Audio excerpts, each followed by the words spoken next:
你好，巴菲特繼續增持日本五大商社。呢五大商社嘅股份數量已經增至接近10%。業務橫跨咗資源、航運、農業、電信、零售等，俾股神睇中，可見股份嘅估值仍然好低，同埋現金流充裕。研究呢五間日本商社，不其然會諗起長和。長和同樣係估值低嘅綜合企業，業務包括電信、港口、零售、資源。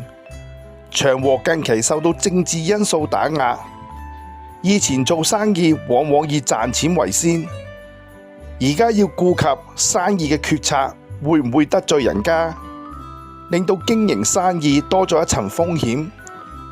我一直喜歡傳統嘅產業，當然而家嘅資金係偏向 AI 同埋科技嘅產業。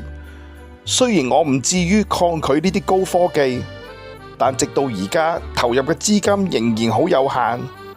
但係未來相信會有序提升，好似琴晚我都有睇下 NVIDIA 嘅股價。